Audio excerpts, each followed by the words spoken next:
Olá, boa noite. Esse é o Jornal da Record. Presidente do Tribunal Superior Eleitoral rejeita a investigação de denúncias sobre inserções não exibidas no rádio. O baque nas empresas de tecnologia dos Estados Unidos que viram as ações caírem no terceiro trimestre. E os gols da rodada pelo Campeonato Brasileiro. O Jornal da Record já está no ar.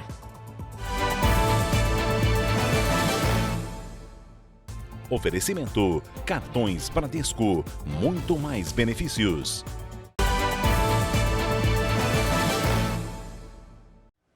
Essa edição começa com um roubo que foi descoberto agora há pouco em Belo Horizonte. R$1 milhão em joias foram levados de um apartamento. A Virgínia Nalon está lá e conta tudo pra gente. Boa noite, Virgínia. Oi, Adriana, boa noite para você. Exatamente como você falou, a família descobriu o furto agora à noite, quando eles chegaram aqui no prédio. A gente vai mostrar o prédio. O apartamento fica no 7º andar. Assim que a família chegou, viu tudo revirado. E aí eles foram pedindo informações para outros moradores, para os porteiros. Conseguiram ter acesso ao circuito de câmeras. E aí eles identificaram que uma mulher bem vestida entrou aqui no prédio por volta das 3h30 da tarde. Ficou cerca de 48 minutos dentro do apartamento e pegou tudo que ela tinha direito, cerca de R$1 milhão em joias. Ela saiu aqui e, por enquanto, não tem nenhuma informação sobre essa suspeita. A polícia está no local, nesse momento, fazendo vários levantamentos para tentar identificar essa mulher. Essa aí que você está vendo exclusivamente agora aqui no Jornal da Record 24 horas, a foto da suspeita. É essa mulher que, segundo a polícia, invadiu o apartamento por volta das 3h30 da tarde, levando R$1 milhão em joias. O apartamento que pertence ao empresário aqui da capital mineira. Por enquanto, não há pistas da suspeita, mas a polícia já tem alguns endereços e está à procura dela. A informação da PM é que ela teve informações privilegiadas para entrar aqui no local com facilidade. Adriana. A gente segue acompanhando, Virgínia. Qualquer coisa chama a gente aqui. Obrigada.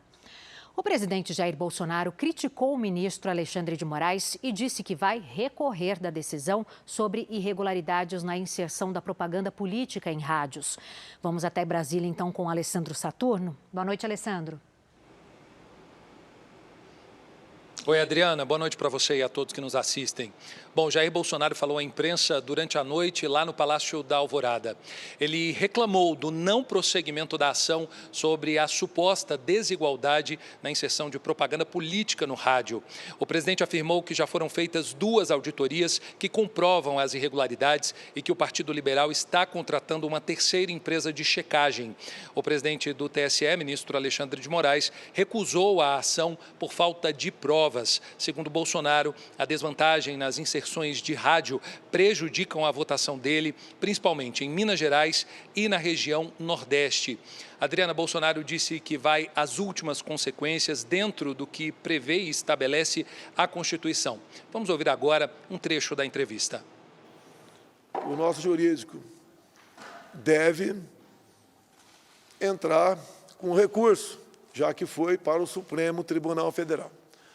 Ou seja, da nossa parte, nós iremos às últimas consequências, dentro das 4 linhas da Constituição, para fazer valer aquilo que as nossas auditorias constataram. Realmente um enorme desequilíbrio tocante às inserções. Isso, obviamente, interfere na quantidade de votos no final da linha. O Banco Central manteve a taxa básica de juros em 13,75% ao ano. O Comitê de Política Monetária confirmou as expectativas do mercado. É o 2º mês seguido de manutenção na taxa Selic. A taxa básica de juros é o principal instrumento do Banco Central para manter a inflação sob controle. No mês passado, o Copom indicou a manutenção da taxa por período prolongado para alcançar a meta de inflação em 2023. Gigantes da tecnologia divulgaram os resultados financeiros do terceiro trimestre de 2022. Os balanços apontam queda das ações da Microsoft e da Alphabet, que é dona da Google. A Caterina Schutt conversou com um especialista para entender aí o que aconteceu, né, Caterina? Boa noite para você. Oi, Adriana. Boa noite a você e a todos. Olha, o Google apresentou seu menor crescimento de receita desde 2013, com a plataforma de anúncios do YouTube apresentando recuo de 2% nos ganhos. Já a Microsoft divulgou algumas linhas do balanço acima do esperado, mas a inflação e a queda na venda de computadores pessoais resultaram na desaceleração do crescimento das receitas da empresa. Com isso, as ações das companhias operaram em forte queda nesta quarta-feira. Os papéis da Alphabet caíram 9,63%. Já a Microsoft teve queda de 7,72%. Outra gigante, a Meta, que é dona do Facebook, Instagram e WhatsApp, lucrou 52% no terceiro trimestre deste ano, em comparação com o mesmo período de 2021. E olha, Adriana, conversei com um economista, que é o Ramon Kozer, que é especialista no assunto, e ele disse que a desaceleração da economia mundial, a alta dos juros nos Estados Unidos e até a guerra na Ucrânia podem explicar a desvalorização das empresas de tecnologia. Então vamos ouvir o que ele disse.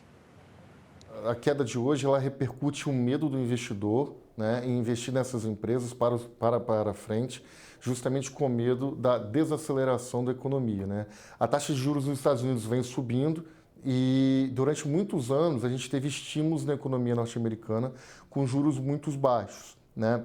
Nesse cenário que os juros vêm subindo, o investidor começa a ficar receioso, né, com o crescimento da economia e procura ativos mais seguros para se investir, como a própria renda fixa nos Estados Unidos.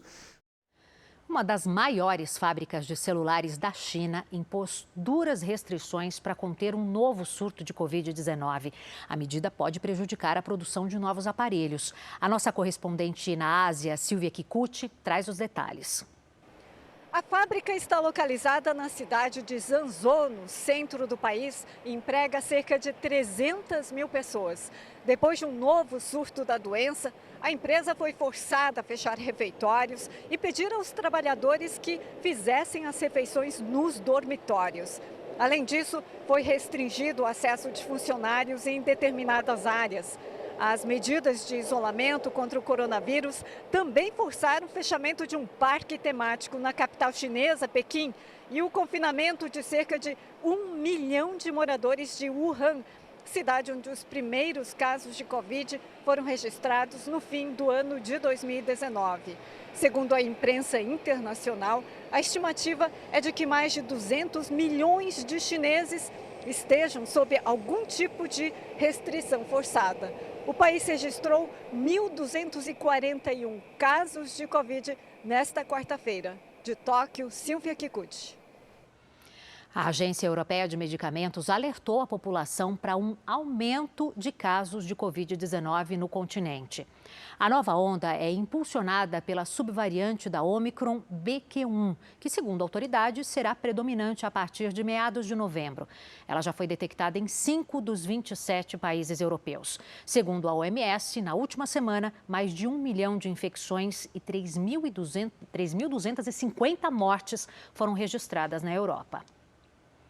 O exército russo fez uma simulação de contra-ataque nuclear.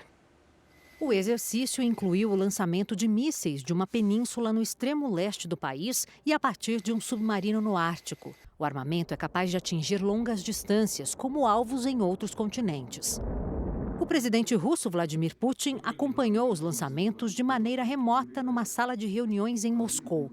O treinamento foi considerado um sucesso pelo Kremlin, que alega ter atingido todos os alvos. Na Ucrânia, mais de 70 mil pessoas deixaram as próprias casas na região de Kherson em uma semana. A retirada acontece no momento em que o país tenta reconquistar o território que está sob o controle de Moscou. Pelo menos 15 pessoas morreram em um ataque terrorista contra um grupo de religiosos no Irã.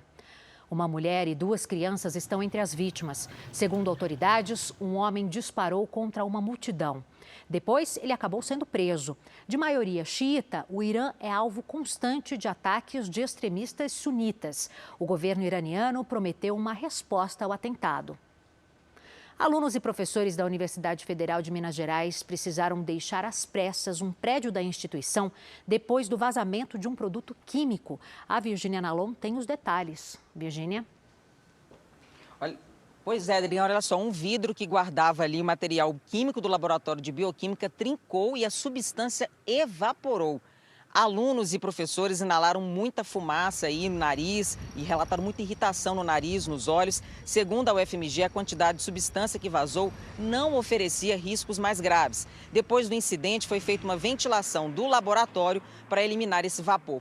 As aulas que estavam previstas para essa noite foram suspensas por uma questão de segurança. Adriana. Que susto, né, Virgínia? Obrigada pelas informações. Boa noite para você.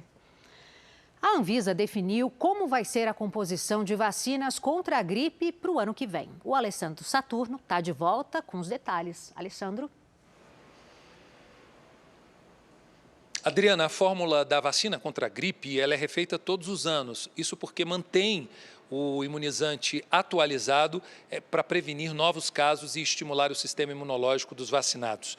Para atualizar os imunizantes, a Anvisa se baseia na composição recomendada pela Organização Mundial de Saúde, a OMS, para o uso no hemisfério sul. Serão modificadas as fórmulas das vacinas trivalentes, aplicadas pelo SUS, e também quadrivalentes, disponibilizadas na rede privada. A trivalente, ela contempla o vírus H1N1, H3N2, além de um tipo de influenza B. A quadrivalente imuniza também contra o segundo tipo de influenza B. Agora, Adriana, a partir dessa publicação da Anvisa, as farmacêuticas precisam se ajustar para a fabricação dessa nova vacina. É isso, eu volto com você. Excelente noite, Adriana. Tá certo, Alessandro. Uma excelente noite para você também. Muito obrigada pelas informações. Um levantamento da Fundação Oswaldo Cruz revela que, no ano passado, a hospitalização de bebês por desnutrição atingiu o pior nível desde 2009. O repórter Pedro Paulo Filho tem os detalhes. Boa noite, Pedro. 2022 também preocupa? Preocupa sim, Adriana. Uma boa noite para você e a todos. Olha, esse estudo da Fiocruz aponta que somente este ano houve um aumento de 7% no número de bebês de até 1 ano de idade que precisaram ser internados com quadro de desnutrição em todo o país.